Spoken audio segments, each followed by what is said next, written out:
نحمده ونصلي ونسلم على رسوله الكريم وعلى آله وصحبه اجمعین۔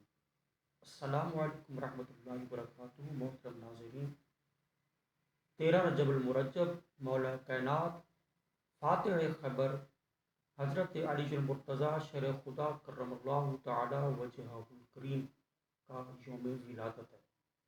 آپ وہ عظیم ہستی ہیں جن کے بارے میں مشہور ہے کہ خانہ کعبہ میں پیدا ہوئے، اور حضرت مولا علی المرتضیٰ وہ ہستی ہیں جنہیں غسل ولادت خود رسول مکرم صلی اللہ علیہ وسلم نے دیا۔ میرات المناجی میں یہ لکھا ہوا ہے۔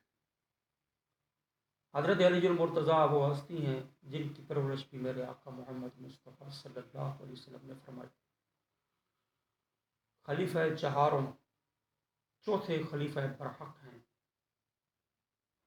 حضرت علی المرتضیٰ خلفۂ راشدین 4 یاروں میں سے بھی ہیں اور 5 تن پاک میں سے بھی ہیں۔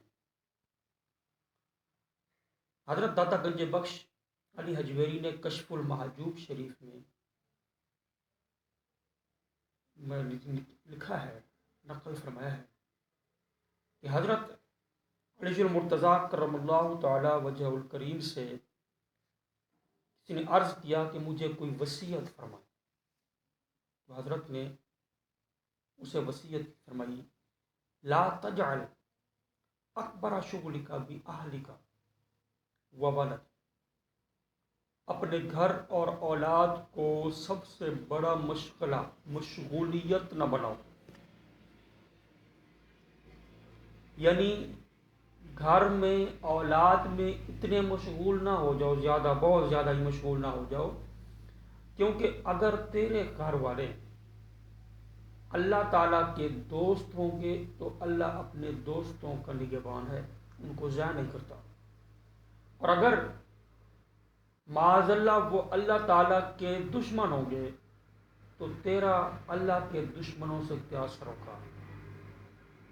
مطلب یہ ہے کہ اپنے گھر اولاد کے ساتھ اتنا مشغول ہی نہ ہو جاؤ کہ سب سے بڑی مشغولیت یہی بن جائے اللہ اور اللہ کے رسول صلی اللہ علیہ وسلم کی رضا کو چھوڑ دو، عبادات کو ترک کر دو، اللہ اور اللہ کے رسول کو ناراض کرو، اتنا زیادہ گھر میں مشغول ہو جاؤ۔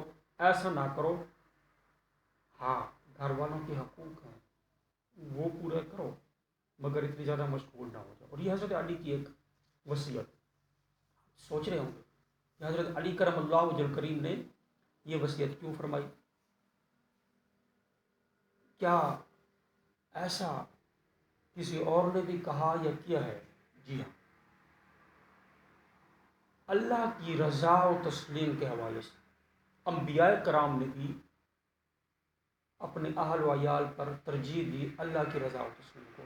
مثال دیتا ہوں، حضرت سیدنا موسیٰ علیہ السلام نے اپنی اہلیہ کو نازک صورتحال، جو بچے کی تکلیف کے ٹائم میں، بچے کی پیدائش میں جو تکلیف ہوتی ہے، اس وقت میں اپنی اہلیہ جو کہ حضرت شعیب علیہ السلام کی صاحبزادی تھی، ان کو چھوڑا اور اللہ تعالیٰ کی رضا اور تسلیم میں مصروف رہے۔ حضرت ابراہیم علیہ السلام نے اللہ کی رضا کی خاطر رضا الہی میں صابر و شاکر رہے، اپنے بیٹے شیخار بچے اور اپنی اہلیہ کو جنگل سنسان میں بے آب و گیا، نہ پانی نہ کوئی سبزہ، وہاں چھوڑا۔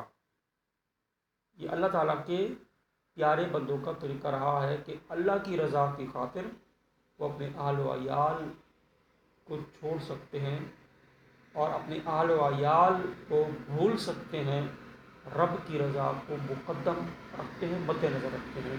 تو حضرت علی کی کتنی پیاری وصیت ہے، کتنی پیاری آپ کی ترغیب ہے کہ سب سے زیادہ مشغولیت گھر میں نہ رکھو، بلکہ کچھ مشغولیت گھر میں بھی رکھو لیکن اللہ کی رضا کو مقدم رکھو، اور گھر میں بھی اتنا ٹائم دو جتنا ان کا حق بنتا ہے۔ اللہ تبارک و تعالیٰ کی بارگاہ میں دعا ہے، اللہ عمل کی توفیق دے، آمین۔ وما علیہ الا البلاغ المبین۔ چینل کو اگر نئے ہیں تو سبسکرائب فرما لیجیے۔